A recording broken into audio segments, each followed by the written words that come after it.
Mis on kuld?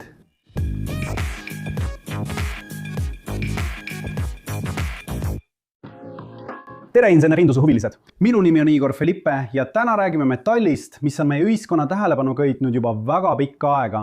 Kullast. Kuld on kollane, tihe ja pehme element, mille sümbol on AU ja aatomnumber 79 meie perioodilisustabelis. Ja seda on tuhandeid aastaid kasutatud raha, ehete ja väärtuse säilitajana.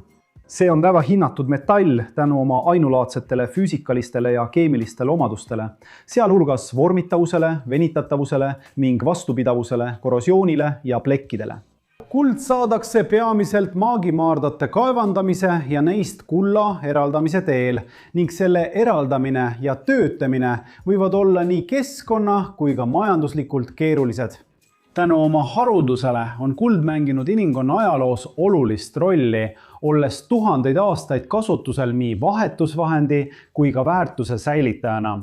Lisaks kasutamisele ehetes ja standardina on kullal lai valik tööstuslikke rakendusi, sealhulgas elektroonikas, hambaravis ja meditsiinis. Tänu oma suurepärasele elektrijuhtivusele, mittereaktiivsusele ja biokompatibiilsusele kullaturg on väga dünaamiline. Seda mõjutavad erinevad majanduslikud, poliitilised ja geoloogilised tegurid ning see on pideva uurimise objektiks sellistes valdkondades nagu geoloogia, majandus ja rahandus. Nüüd mõtle kullast kui ühest erilisest metallist, mis on meie planeedil haruldane. Ja just selle harulduse tõttu on ta äärmiselt väärtuslik. Seda on sajandeid kasutanud erinevad kultuurid.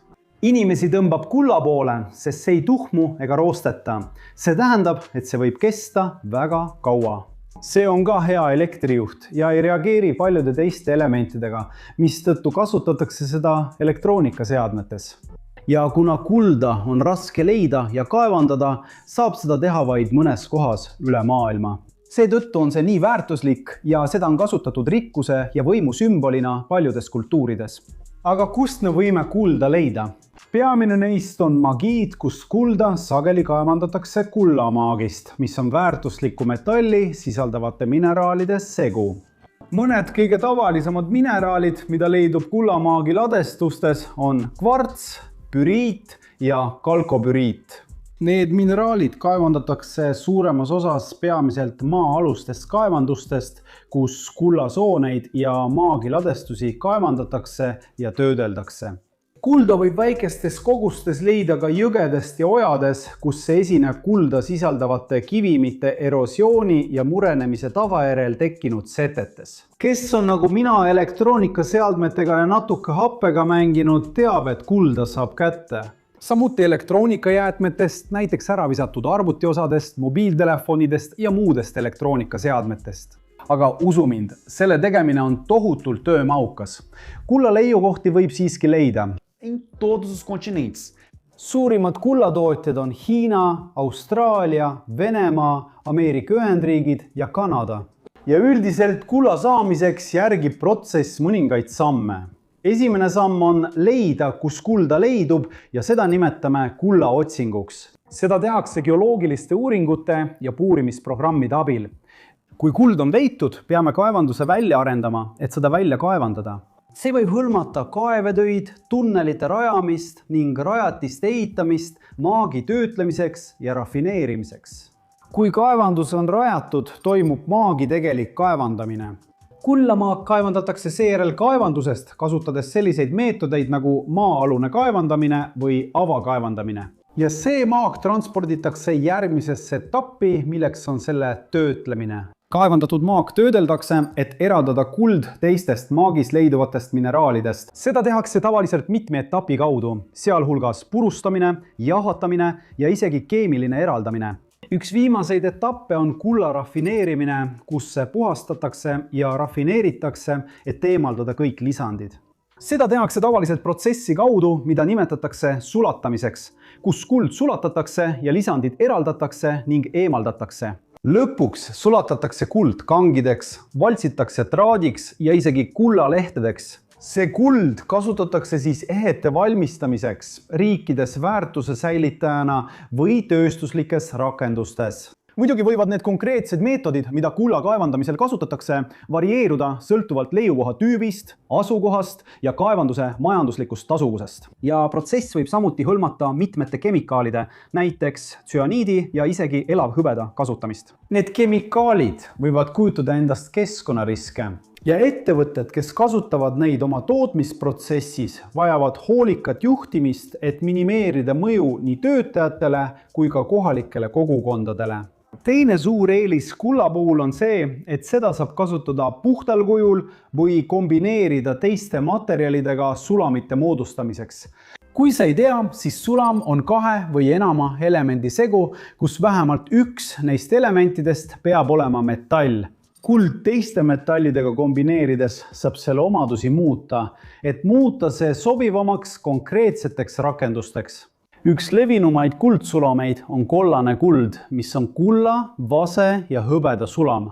Ja see on traditsiooniline kuld, mida kasutatakse ehetes ja millel on soe kollane toon.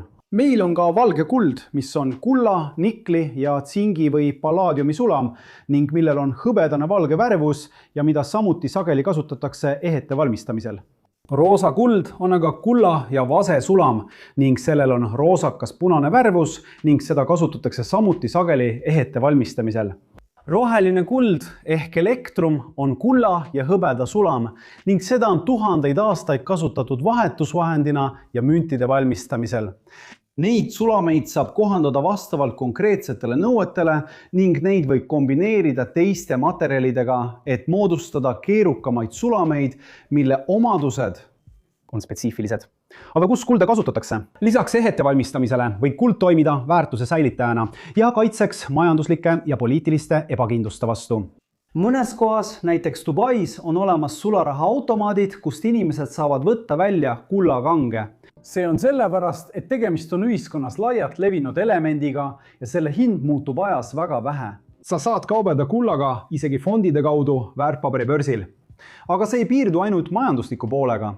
Nagu ma juba ütlesin, on kuld suurepärane elektrijuht ja seda kasutatakse elektroonikaseadmetes nagu nutitelefonid, sülearvutid ja telerid. Seda kasutatakse ka hambaravis, plommide, kroolide ja sildade valmistamiseks. Tänu selle biokompatiivlisusele ja vastupidavusele. See tähendab, et kuld ei reageeri meie organismiga nagu teised metallid ning seetõttu sobib see ideaalselt selliseks kasutuseks. Kes meist poleks näinud kedagi kuldhambaga? Seda ei kasutatud ainult esteetilistel põhjustel, vaid ka selle biokompatiivlisuse tõttu. Kullaühendeid kasutatakse samuti mõningates meditsiinilistes ravides, näiteks reumatoidartriidi ja isegi teatud vähitüüpide ravis. Ja kus me saame kulda kasutada inseneriteaduses? Elektroonikatööstuses kasutatakse kulda laialdaselt elektroonikaseadmete tootmisel tänu selle kõrgele elektrijuhtivusele, korrosioonikindlusele ning võimele moodustada stabiilseid ja väga hästi juhtivaid kontakte. Seda kasutatakse ka lennundus- ja kosmosetööstuses tänu selle kõrgele korrosioonikindlusele ja võimele peegeldada infrapunakiirgust. Meie satelliidid kasutavad kulda nii kiirguse eest kaitsmiseks kui ka tundlikes elektroonikakomponentides. Üks huvitav kasutusviis on selle kasutamine katalüsaatorina. Mitmete keemiliste reaktsioonide puhul tänu oma võimele hõlbustada reaktsioone ise muutumata. Protsessi käigus ise ära kulmuda. See teeb sellest oluliseks materjaliks, mida kasutatakse mitmetes tööstusprotsessides, sealhulgas väetiste, plastide ja kütuste tootmisel. Seda saab kasutada isegi klaasi tootmises, kus seda kasutatakse klaasi värvitooni muutmiseks, näiteks punaseks, kollaseks ja isegi roheliseks. Aga tekib küsimus, miks see nii kallis on?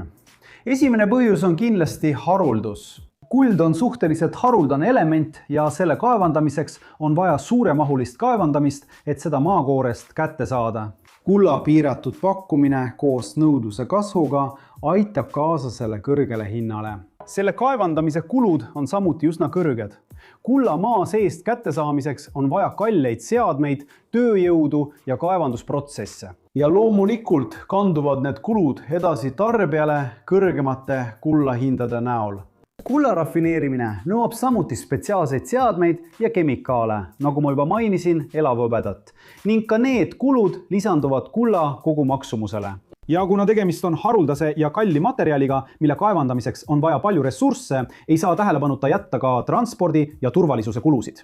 Kulla transport ja hoiustamine nõuavad kaitsesüsteeme ning spetsialiseeritud meeskondi varguse või kaotuse vältimiseks. Ja loomulikult kajastuvad need kulud kulla hinnas. Kaevandusettevõtetel endil on äärmiselt tugevdatud turvameetmed ja loomulikult kuulus nõudluse ja pakkumise seadus. Kui kulla järele on suur nõudlus ja pakkumine on piiratud, tõstab see lõpuks hindu.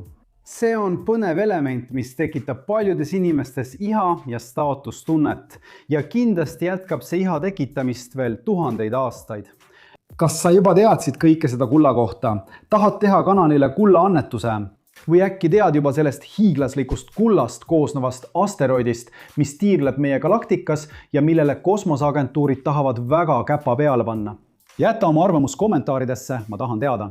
Ma jätan siia kõrvale 2 videot, mis teile samuti võivad meeldida, nii et kindlasti klõpsake ühel neist ja vaadake järgi. See on hetk, mil sa saad videole like panna, kanalit tellida ja videot oma sotsiaalmeedias jagada. Just nii, mu sõbrad, suur kallistus ja näeme järgmises videos.